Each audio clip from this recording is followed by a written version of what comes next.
So thank you very much, sir.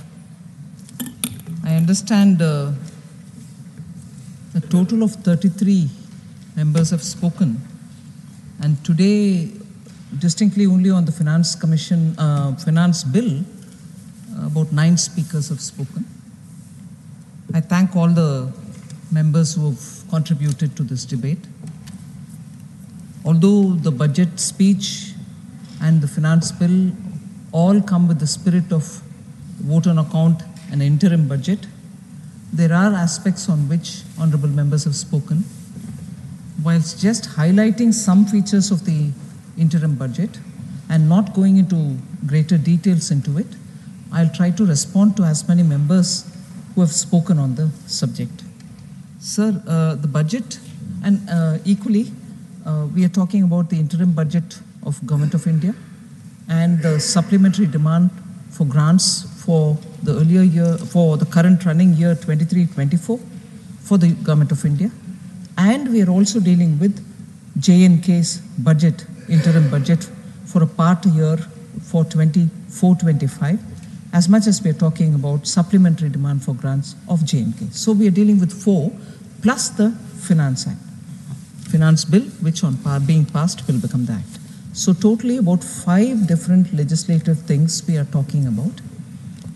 Sir, the highlight of the interim budget is that we are indicating clearly the emphasis given on capital expenditure for one, immediately after COVID to revive the economy, and 2, subsequently after a year or 2, to sustain the good pace at which Indian economy is growing.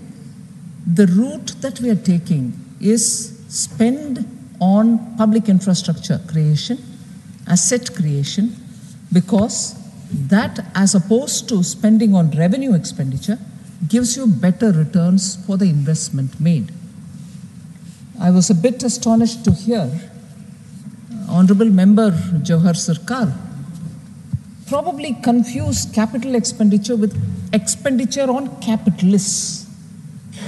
So I'm sorry, capital expenditure is spent on creating assets which can be used by all citizens equally, and their common infrastructure which improves the ease of living for everybody and gives access to farmers, access to small manufacturers to reach the nearest port of call or railway station or market yard in a better way, in a smoother way, in a short time. So it's a bit worrying, and that is because I presume somebody who's had a long tenure in bureaucracy, by mistake, I would like to believe, mixes up capital expenditure with capital. No. Sir, I've heard him. He should allow me please. to speak now. Please.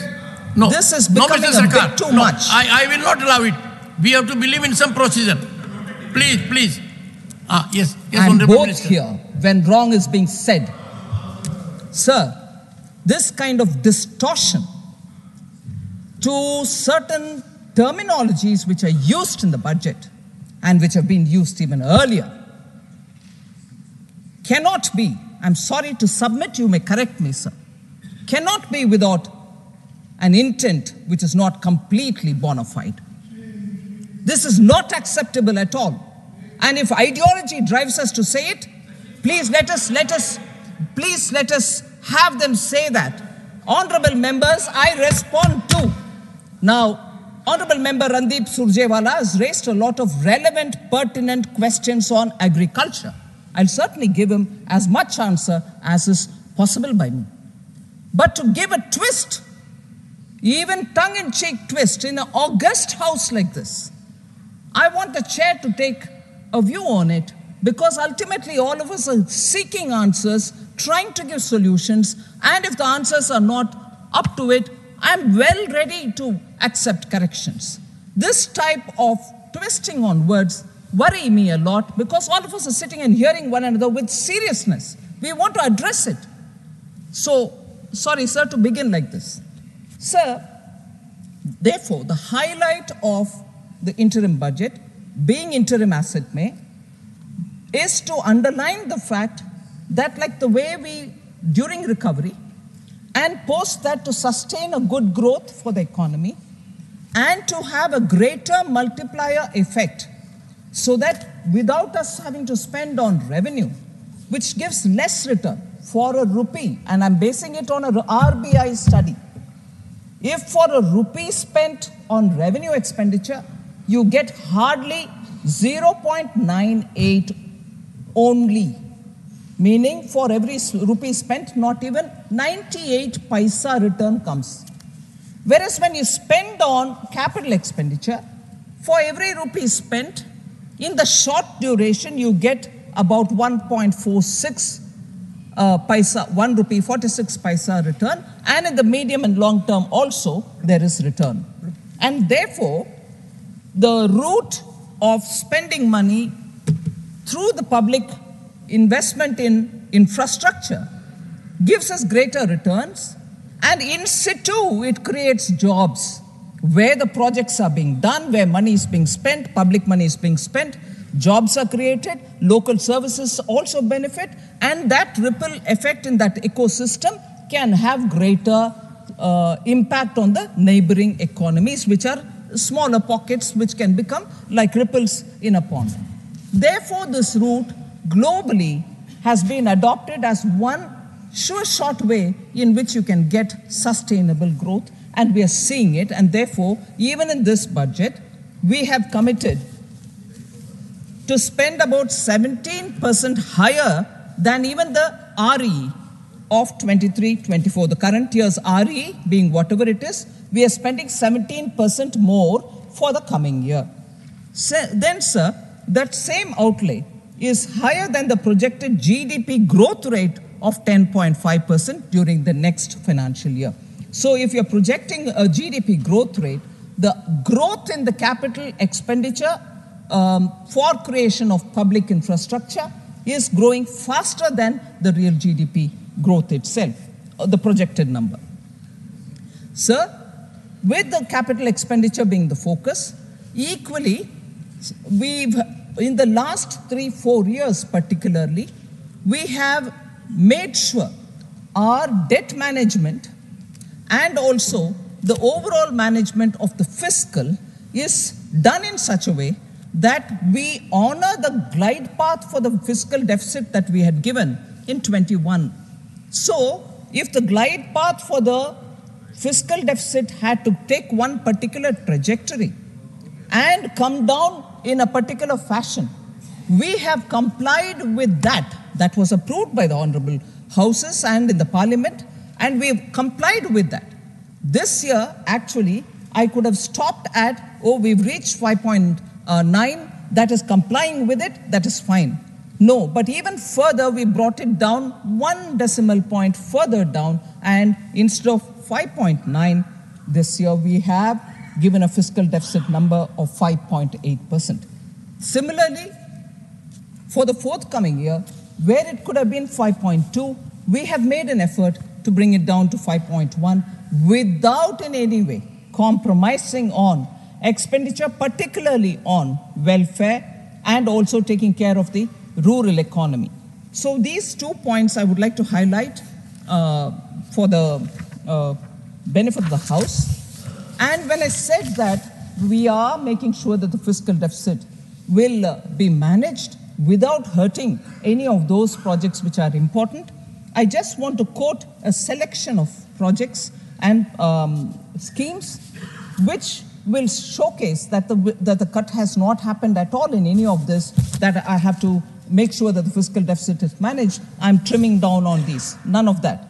So, for instance, Department of School Education and Literacy, BE budgeted estimate of 23-24, the current year during 1st February 23, had 68,805 crores. What we have given in the BE now in the interim budget for the coming year is 72,474. It has not come down, it's gone up.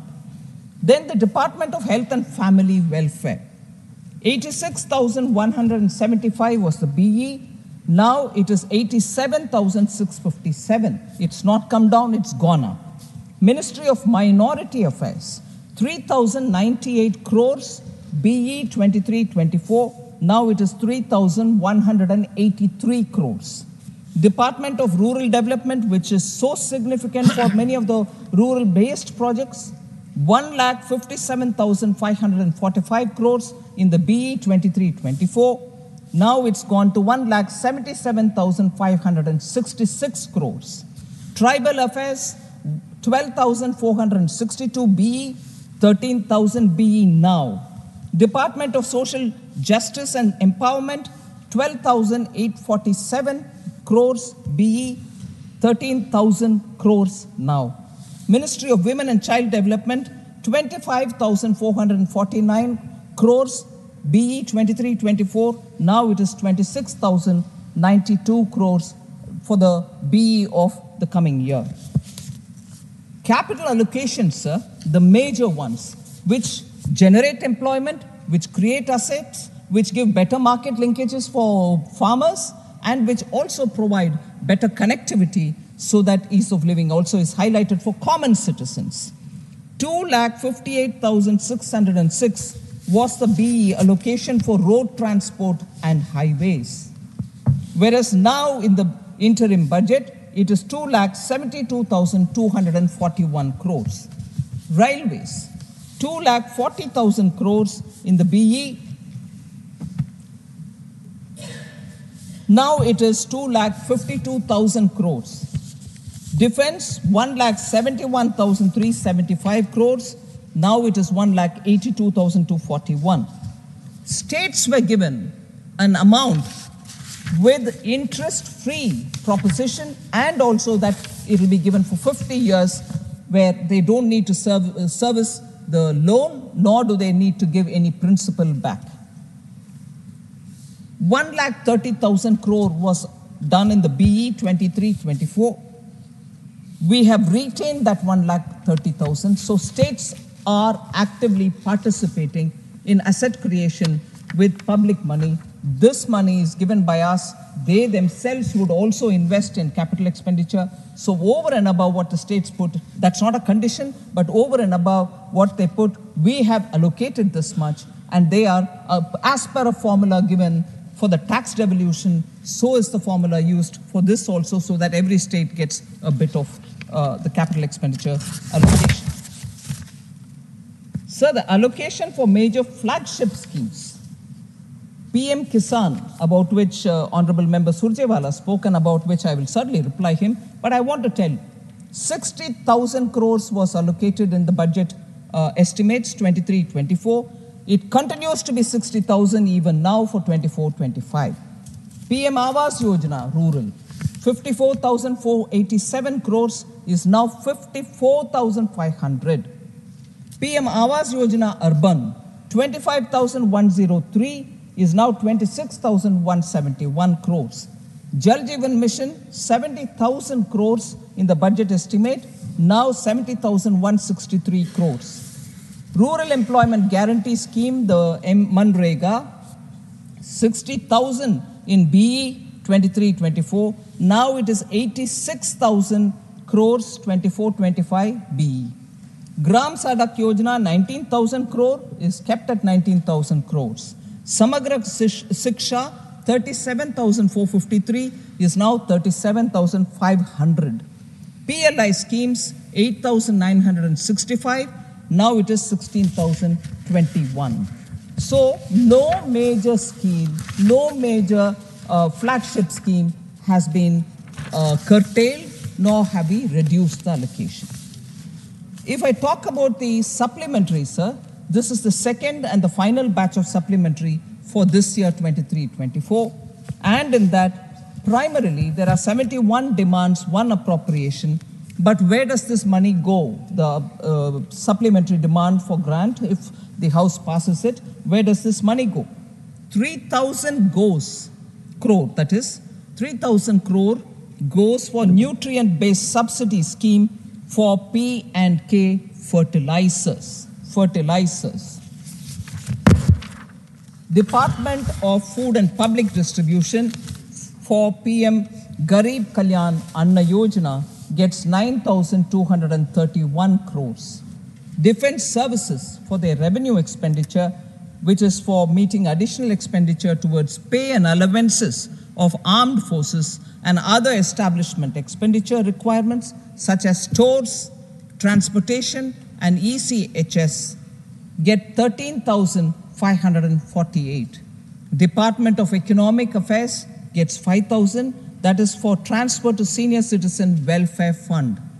Transfers to Jammu and Kashmir, they've asked for 3,000 crores, that is for essentially meeting additional expenditure towards central assistance to the Union Territory for bridging their resource gap. So these are the features, sir. The Jammu Kashmir interim budget and also the supplementary demand for grants, I just want to highlight. The vote on account has come for seeking the approval of the House for 59,364 crores. Their BE for total 24-25 is 1,18,728 crores. Of that, they have sought the vote on account for 59,364 crores. The central government will provide 41,751 crore to the government of Jammu and Kashmir for the year 23-24, and that is the current year, and 37,278 crores in the year 24-25 as assistance to the Union Territory. And their supplementary demand for grants, which I for a moment said from our books, is 8,713 crore, and that is mainly for debt, repayment of debt, and power procurement. So these are the highlights of all the four budgets, interim and supplementary, Government of India and J&K. Sir, I'll also for a moment speak about what are the main features of the finance bill this time. With that, I would have addressed the features of all the bills. The main feature of the finance bill, with all the taxes remaining the same, we have not changed the rates at all, is there are certain changes to the TCS regime, the tax collection at source regime, which were made in the Finance Act of 2023. And thereafter, some changes were announced through a press release as a matter of clarification on 28 June 2023. But regarding that clarification was regarding the remittances under the liberalized remittance scheme, the LRS scheme, and on sale of overseas tour packages, the program packages, travel, tourism, tour packages. In line with the announcements made, amendments have been proposed in the finance bill, which is an announcement already made. The mention was already made in the last year's budget, but this is the budget through which, this is the Finance Act bill through which we are coming up with those changes. The second one, sir, which is worth noting, is the startups. Certain startups are eligible for some tax benefits if they are incorporated before 1st April 2024, that is this year. The period of incorporation of such eligible startups is proposed to be extended by 1 year. That is, if they register or incorporate their company by 1st April 2025, they'll still be eligible for those tax benefits. So we've just given that one extension. Similarly, for units located in the International Financial Services Center, we had earlier said similarly, if they are established before 31st March 2024, those tax incentives will be available for them. But now we are extending them also till 31st March 2025. That's a second change which is being brought through the finance bill. The third one, sir, is an extension again of limitation date of investments made by the sovereign wealth funds and pension funds, the investments being made in India by the sovereign wealth funds and pension funds also attracted some benefits. Those are also, that is, if they invest in infrastructure sector, they are also getting extended till 31st March 2025. And the last one which is of very important consequence for middle class, small taxpayers. And that is a very big issue which I want to highlight. It is proposed, sir, to remit small unverified demands up to 25,000 rupees, 25,000 rupees, which relate to financial year 2009-10 and also earlier years. Just to remind honorable members that some months ago, there were a lot of discussion about some tax claims are being made which pertain even to 1962, 1970, 1980. How come the tax is being claimed now for those past several years? So those are getting addressed in this, and there are demands pertaining to the financial year 9-10 and also pertaining to the year 10-11, 2010-11. Similarly, the demands for 10-11 up to 10,000 rupees are also proposed to be withdrawn. So it will be a big relief for small taxpayers who are being, for very long years, being pestered for some dues, some 500 rupees, some 1,000 rupees like that, accumulating to 25,000 rupees and in some other cases 10,000 rupees. So these are the only changes which are being brought in this finance bill, and no tax rates are being amended. So therefore the discussions which are being held here on these highlighted features and other features is what I want to respond to. So the particular discussion on by Shri A.D. Singh and also Imran Pratapgarhi. I can't see both of them, but never mind. I'll respond to them, sir. Although in Lok Sabha, if the member is not present, I'm not expected to answer, but I will highlight some of the points because many other members may also be interested in knowing the answer. So the labor force in the country has increased from 49.8% in 2017-18 to 57.9% in 22-23. Rural areas, the labor forces increased from 50.7% in 2017-18 to 60.8% in 22-23. The workforce in the rural areas increased from 48.1% to 59.4% by 22-23, sir. So for the rural areas, unemployment rate has actually decreased from 5.3% in 2017-18 to 2.4% in 22-23. So I want this to be laid on the table for clarity, so when members raise the issue, this is something which I would request them to take cognizance of. Similarly, sir, women labor force participation has risen from 37% to 37%. Women labor force participation has risen to 37% in 2023. It is a substantial increase from 23.3% recorded in 2017-18. So in a matter of 5 years, that is where we have gone. And it's also a surge. It is a surge of 13.7% points during the last 5 years. Female enrollment in higher education has also increased by 32% since 2014-15. So there are facts which all of us should take cognizance of even as we talk of our Indian economy. There's more work to be done, I grant that, but there are significant progresses being made. We need to take cognizance of it, sir. So one of the members,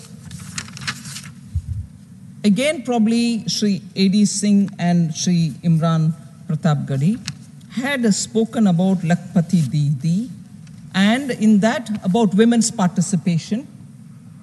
I want to highlight the fact that currently 83 lakh SHGs with 9 crore women working across the country with empowerment and also with self-reliance. In this interim budget, I have announced to enhance the target for Lakpati Didi from 2 crores to 3 crores. That is also with government assistance. We are going to train them in using very many marketing techniques and also to work with them to make them part of GEM portal or market their goods through any of the ONDCs, or even if they are prepared through the SHG, give them training for using drones which can be used in the farms and the fields in the rural areas.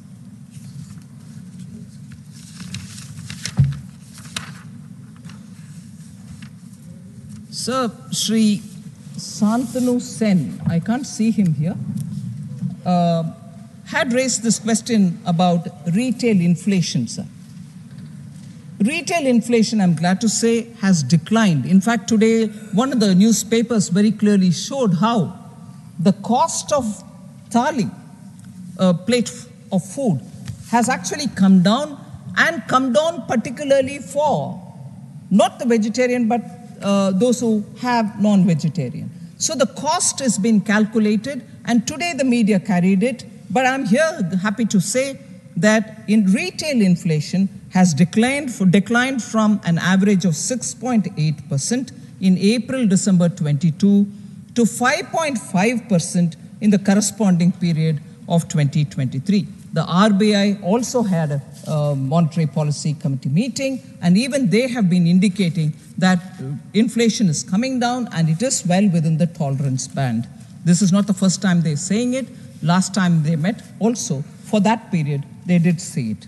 The core inflation has declined from 5.1% in April 2023 to 3.8% in December 2023.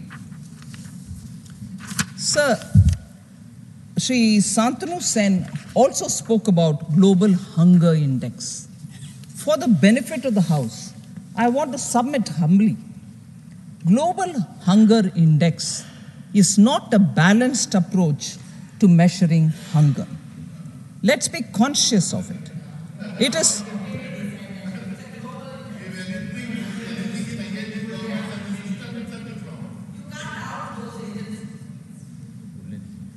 I would like to humbly submit, as much as it is said that you can't doubt those agencies, the very proposition of looking at data given by anybody, just as the data given by Government of India is also subject to peer verification.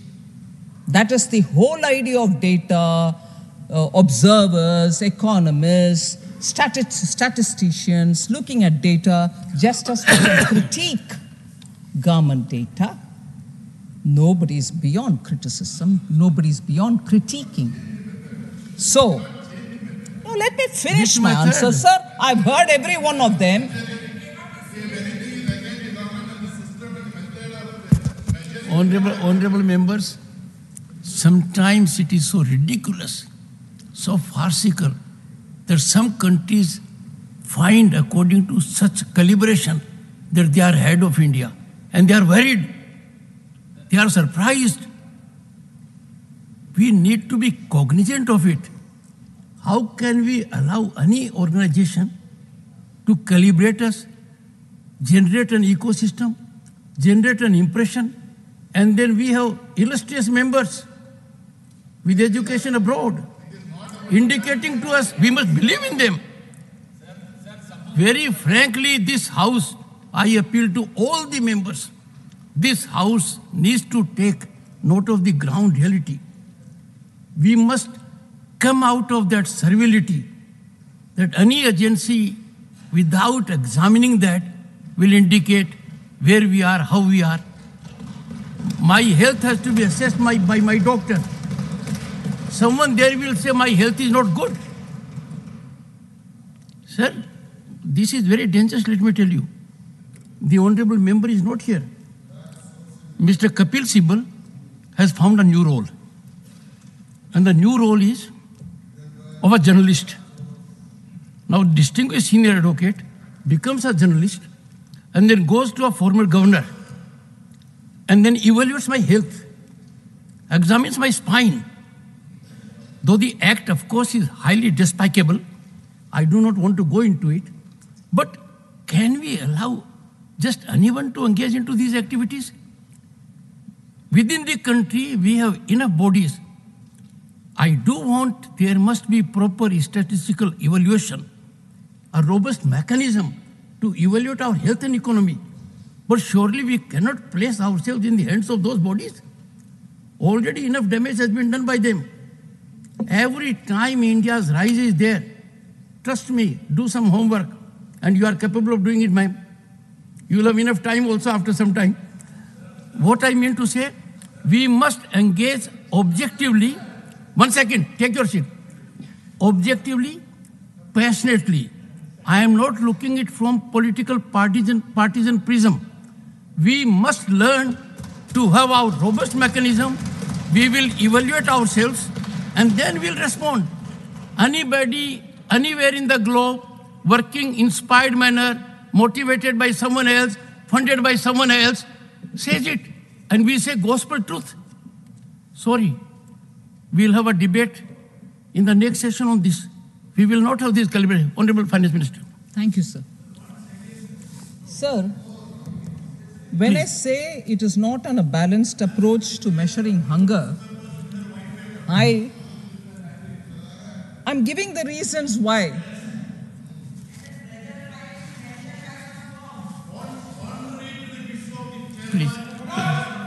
Please. Take your seat. Nothing will go on record, John Bitas. Take your seat. Sir, I'm stating as to why, when I say it's not balanced approach, I'm stating my reasons. The reasons can be rejected.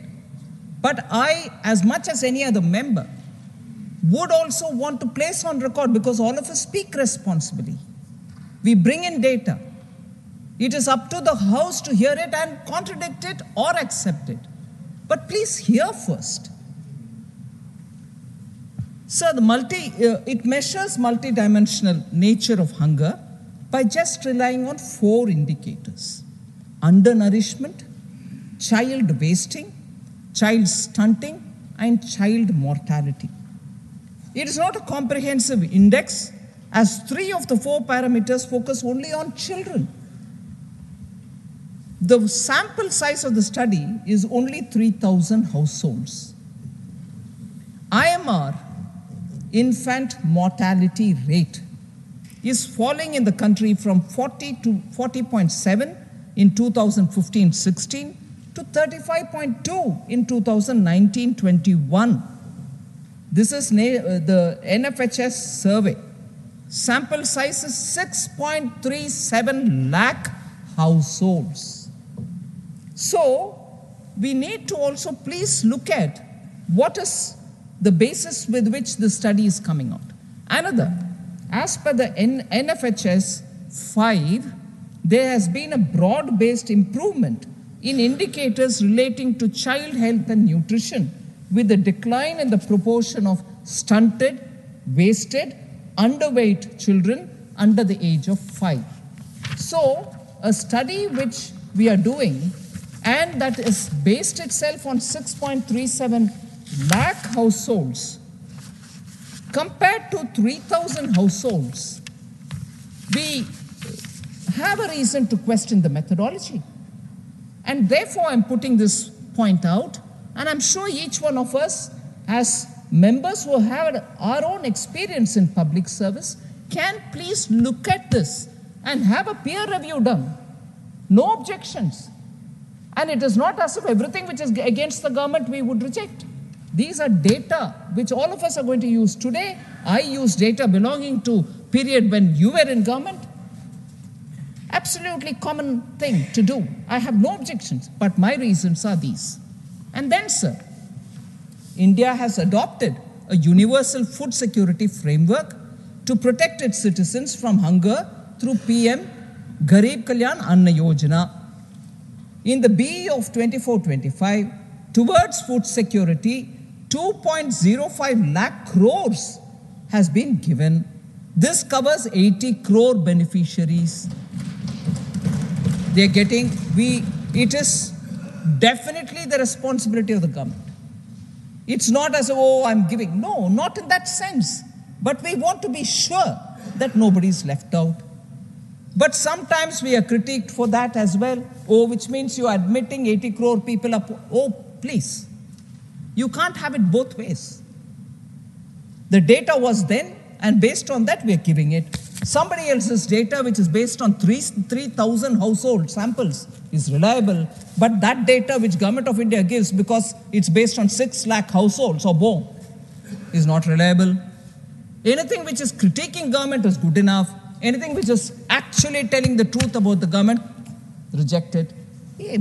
Sorry, hypocrisy nahi chalegi. Ye hypocrisy nahi chalegi.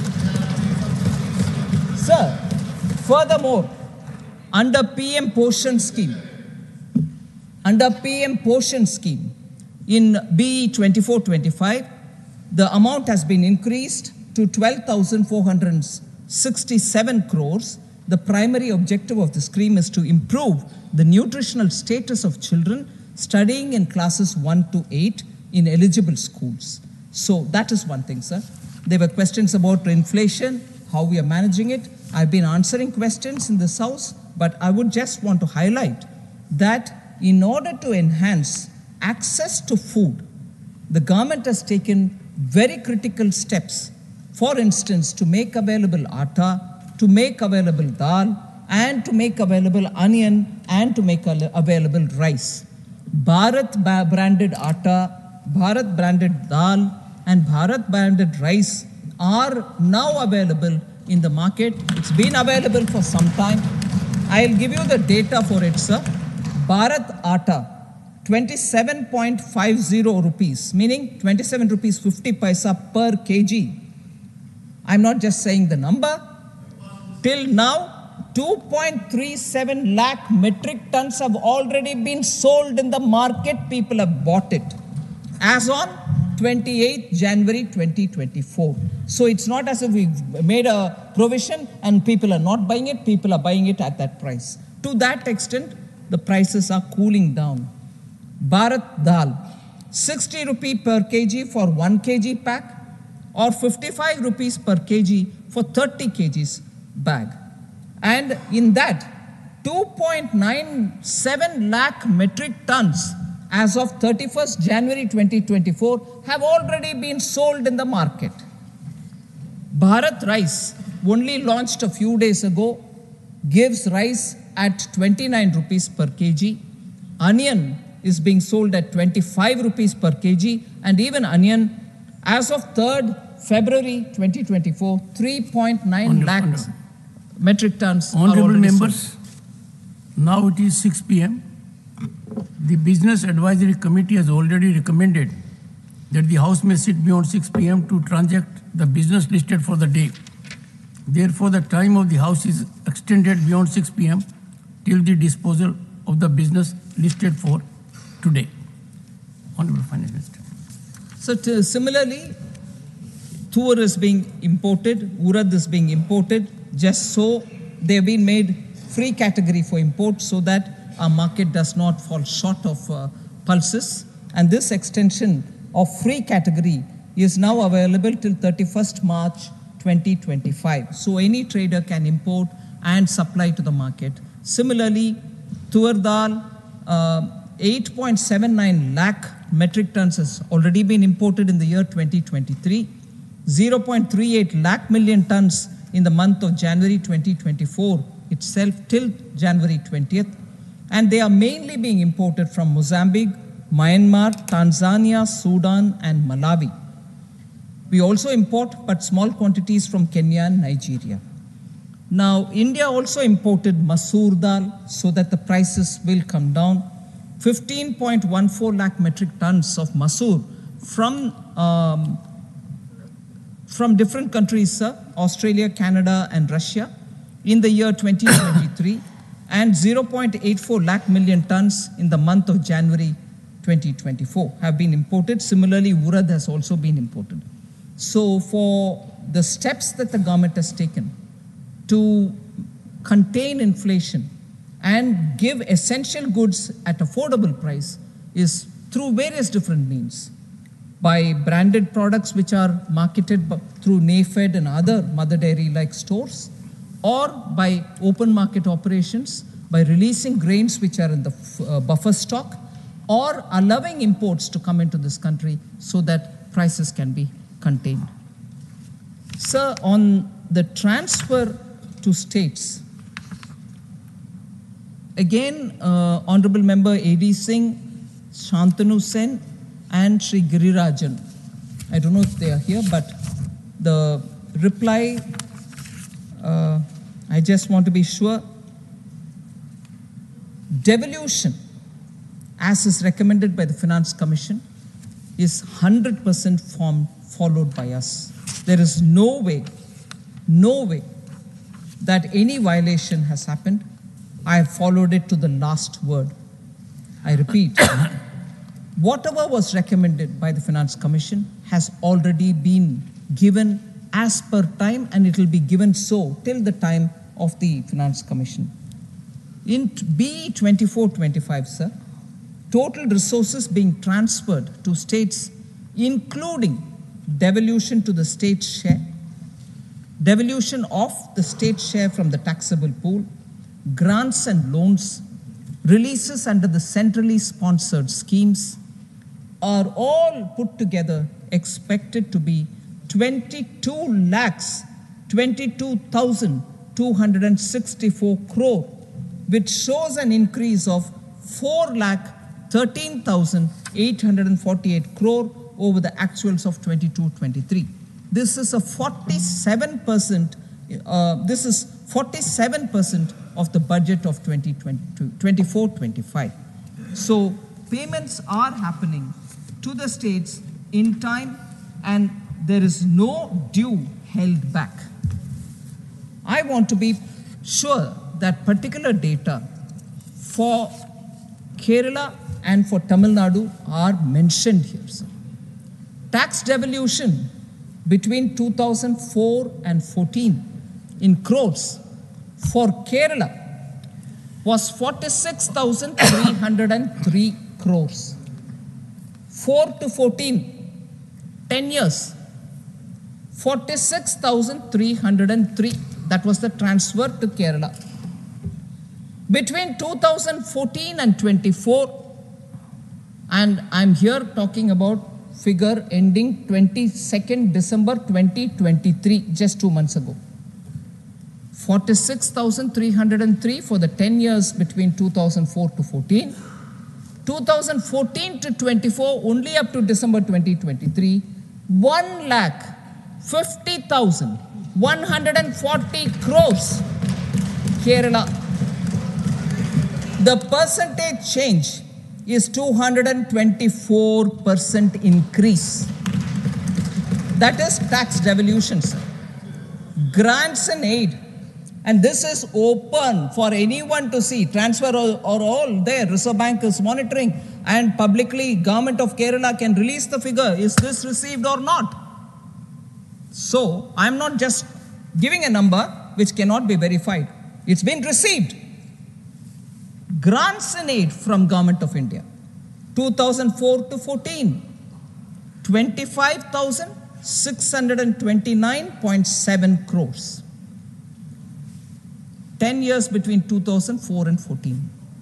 2014 to 24, Prime Minister Modi, Government NDA, grants and aid from Government of India to Kerala compared to 25,000 something in these 10 years, 1,43,117 crores.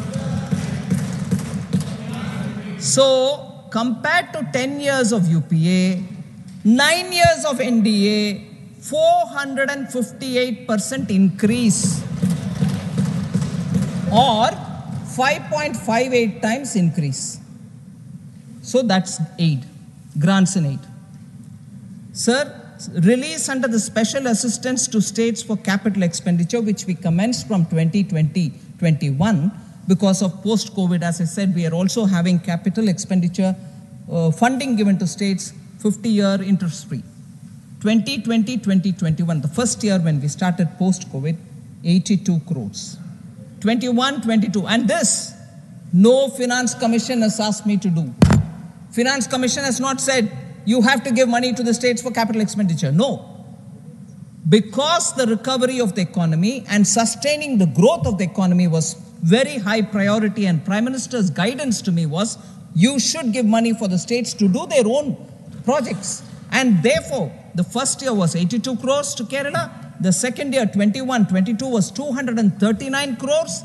22-23 is 1,903 crores. So, all this has been released. Kerala received all this. In addition, rupees 18,087 crore have also been provided as additional borrowing to the state in 2020-21 in view of the pandemic.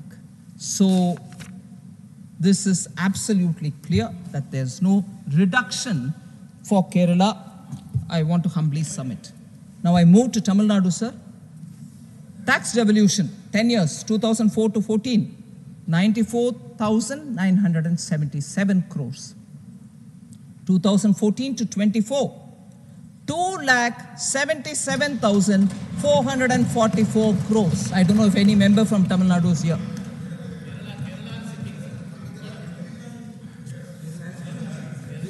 Sorry. Shama kijiye. Sorry, I didn't notice. Sorry. Notice. So 94,977 during 2004-14 is now 2,77,444 as of December 22nd, 2023. We still have months to go. That is 192% increase till December 2023. Now again, the 10-year period, grants and aid from Government of India, 57,924.42 crores during 4 to 14. Now, 2,30,893 crores. 4 times increase, 300% increase, 10 years of UPA, 9 years of NDA. The release of special assistance for Tamil Nadu. In the first year, they didn't take it. The second year, which is 21-22, 505.50 crores have been given for capital expenditure, interest-free, 50 years, don't worry, servicing it. 2022-23, 3,263 crores have been given again for Tamil Nadu as special assistance, 50-year interest-free. 23-24, the current year, as on 11th December, 2,643.65 crores for capital expenditure, interest-free, 50 years. So Tamil Nadu, Kerala, the figures are before you. It's okay. Come on, Mr. Thambidurai. 1 minute. You are a senior man. Wait a minute. Sir. Please. No, please don't shout and please. Okay. Sir, two things. I want to. Mr. Mullidharan, you are joining them. Sir, I want to first of all, this is the kind of apprehension building. This is. Please. Yeah, please. Mr. Lamaram Karim, Mr. Sir. You are a senior member, sir. Sir. Please. Oh. Please. Sir. Please. Sir, amazing. Sir. Come on. 1 minute. Ma'am, 1 minute. Madam. Sir. There is a problem. You are not on your seat. Even if I want to show indulgence, I can't show. Sir. No indulgence on your seat. Sir. Yes. Sir, Honorable Member Elamaram Karim is a very senior member. Very senior member. Yes, I think no dispute on that. Sir, and I have 2 observations to make before I comment. These are not data which I'm just releasing for the first time in this House. There are parliamentary questions. There are budget documents which are put up. Budget documents have breakdown by states. How much every state got under capital expenditure, 50 years, interest-free, everything is there already. The reason why I'm saying only Kerala is because Kerala, Karnataka, Tamil Nadu have in the course of discussion raised it. If they were interested in it, I don't think it will take much of a time. I'll get it and read it. One. No, they can have access to it. Sir, now I give you my comment, if you permit me. These are not amounts determined because I like one state, I dislike the other state. These are the percentages given as per Finance Commission for tax devolution. The same amount, same percentage is used when I have a lump sum which I want to give for 50 years for capital expenditure, interest free to all states. How do I divide that among states? The formula is the same formula which I use for tax devolution, also for dividing this money, which is purely not Finance Commission's recommendation, but Government of India wants to give. But the formula, Elamaram Karim ji, through you, I request, please John Britta should allow him to hear, I'm answering him. So kindly, sir, Elamaram Karim ji should kindly appreciate, it is not my whims and fancies. Honorable Finance Minister, have you ever invited Elamaram Karim for a cup of coffee? No, sir. Is there any risk element in it? Sir, I didn't invite, but I was very happy to receive him several times in my room with chai or coffee if they chose, whatever they choose. Karim has, honorable member has come and met me several times. So now that you are slightly indicating, I'll invite him for a coffee as well. Mr. Karim is cream of the house. Oh. So, I want to dispel this myth, sir. Oh, my state is receiving less, that state is receiving more. I have no role to play in that. It is a number determined by the Finance Commission, which is for tax devolution. The same formula we have taken for something which is not under Finance Commission, which we want to give to the states, but there also we don't want any subjective element. The formulation is as given by the Finance Commission. So why would Kerala get something different from what it gets under the tax devolution, even on this? So comparing Gujarat, please, it's available in public domain, go see it. Or I can always send it to honorable member. It is the formulation. I have 100 rupees, I have 1,000 rupees, I have 50,000 crores. The formulation is one given by the Finance Commission. So honorable member Randeep Surjewala ji had quite a few issues on agriculture. I'm sure the Agriculture Ministry will be able to give him detailed point-by-point answers, but somewhat some of the questions which he raised, I would want to address it as much as I can. I admit here that maybe some issues I may not be in a position this very minute to answer him. I will request the Minister, Agriculture, to respond to him because those are issues which are very important and we need to answer it. First question, sir. I was surprised that this was raised, but I will answer it. PM Kisan Samman Nidhi. Why is the number originally 12 point some crores? Why was an answer given by the Finance Ministry saying it is 9.5 crores? My number understanding in Hindi, in English, may be a bit distorted, but I'm approximately saying the number that he said. But idea being, you started with 12 crores. One of the parliament replies said 9.2 crore, 9.5 crore, say something.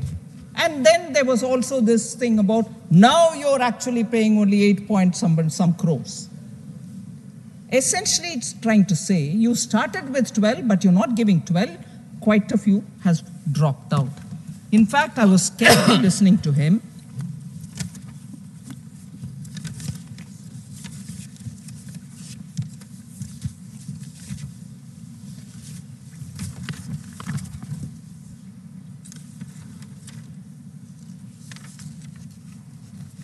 When you started saying it was 14 crores, then when the last payment was made by Honorable Prime Minister in 15th November 2023, it was 8.93 crores. Then Finance Minister's response, Finance Ministry's response was 12.5 crores.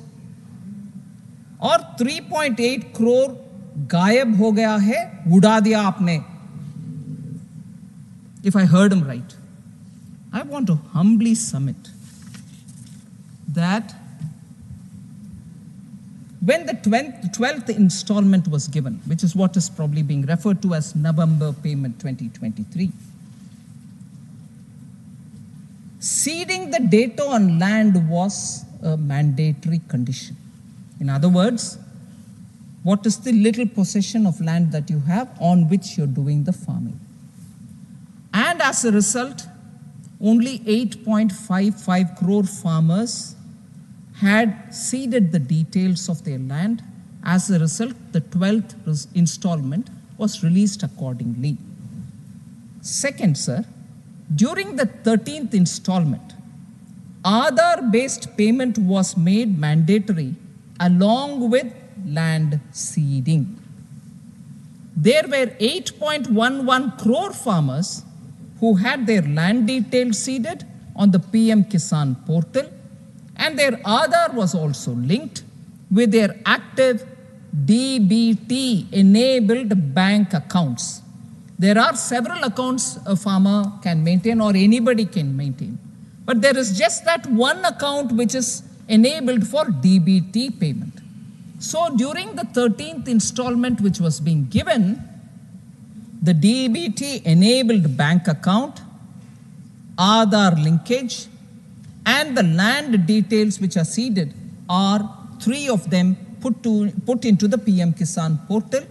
So the 13th installment was released to them.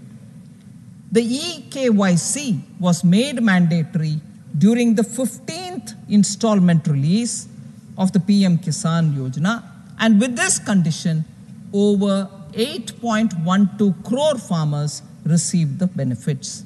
So the validation and the checks of land seeding, Aadhaar linking with bank accounts, and the payment to the eligible beneficiaries are an ongoing process. More people doing it, more will get it. To ensure deduplication. So there were several duplication which are now being deduplicated and weeding off ineligible beneficiaries. That is why you find that the numbers vary, and these are absolutely recorded numbers which I'd like to, through you, sir, give the honorable member. So then he also had very serious issue about minimum support price, procurement based on minimum support price, actually not happening, and so on. So I just very quickly could rustle up some data, which I will do now, and more information I will have the Agriculture Minister pass on. Sir, during Rabi marketing season 14-15, wheat 1,400 was the price per quintal. During the Rabi marketing season of 23-24, which is the latest, the price, which is for the year 23-24, the price was 2,125 rupees per quintal. The minimum support price for Rabi marketing season 24-25, which is the oncoming on us, is 2,275.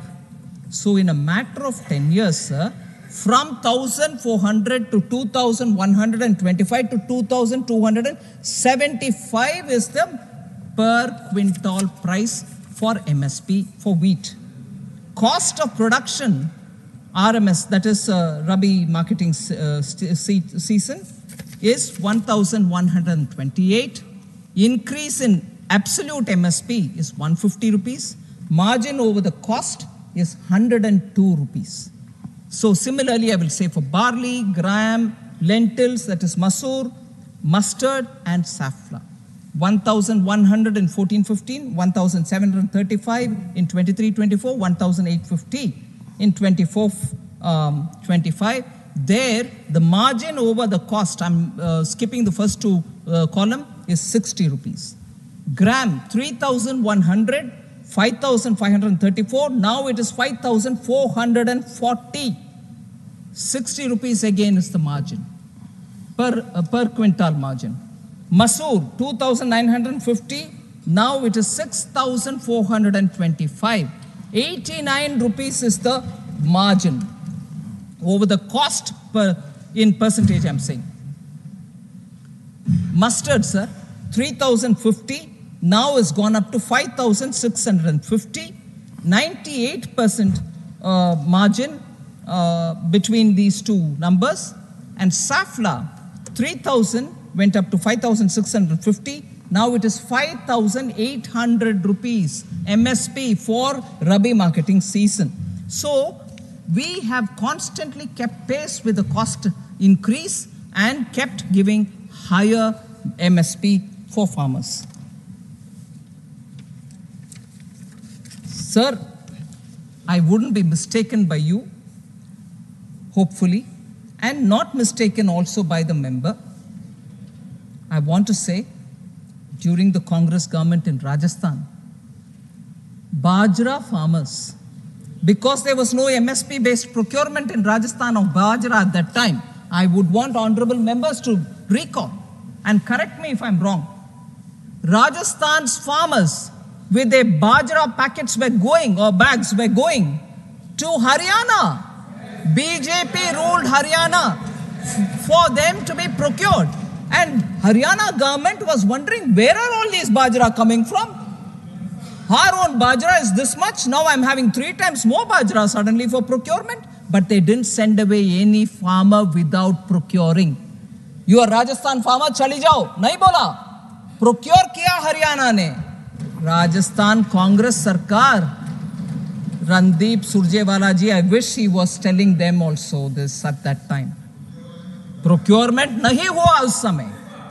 और मैं ये भी याद दिलाऊं, किसान के ऊपर आज अगर कोई कांग्रेस वाले बोलते हैं, मैं याद दिलाना चाहती हूं सर, पहले एग्रीकल्चर फार्मर्स बजट हमारे येडियूरप्पा जी ने कर्नाटका सरकार में पेश किया, फार्मर्स के लिए अलग बजट. सो कांग्रेस वाले जरा सोच लें किसान के ऊपर आज वो क्या बोलते हैं, क्रोकोडाइल टीयर्स, मगरमच्छ का आंसू बहाने वाले अजना करना. सर, हाँ sir, the last point, sir. Yes. There are also MSP prices for others like bajra, jowar, ragi, maize. It's there here. I lay it on the table. I don't want to take more time of the house. Just one more matter.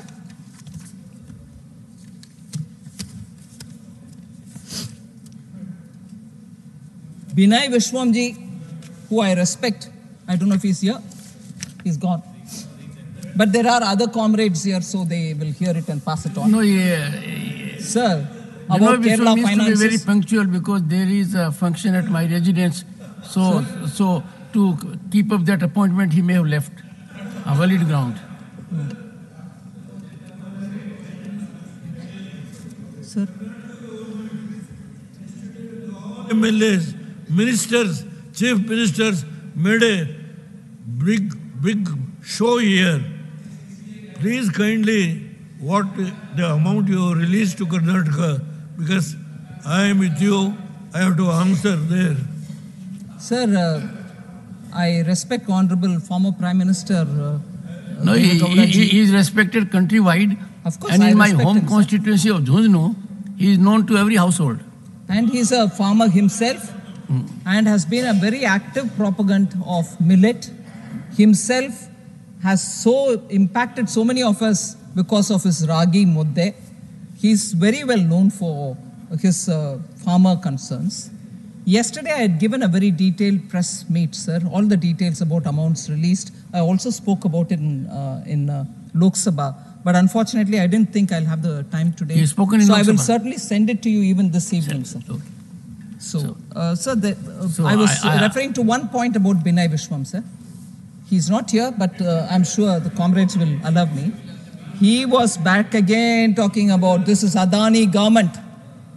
I want to say again one fact. Virinjam port was given by the Congress people to Adani. Adani is invited even by the Congress in Telangana, new government. But they will never tire themselves by saying, oh, you are Adani, Adani. They invite them. Piche ke darwaza se business hota hai. Magar allegation hamare upar. But communist government, the Marxists who came to power, if they are really so averse to Adani, why didn't they ask him to get out of Virinjam? Project is going on. So that is all right. You put the blame on Honorable Finance Minister, one second. On Congress, but you live with Adani. Honorable Finance Minister. You live with Adani. Honorable Finance Minister. 1 second. Honorable Finance Minister. No, 1 second. Yes. Honorable Finance Minister, that narrative decibel is the lowest at the moment. So you can close on that. Provoke. Yes, yes. Okay. That narrative decibel is the lowest. Nothing will go on record. Nothing will go on record now. So I shall now put the motion regarding consideration of the appropriate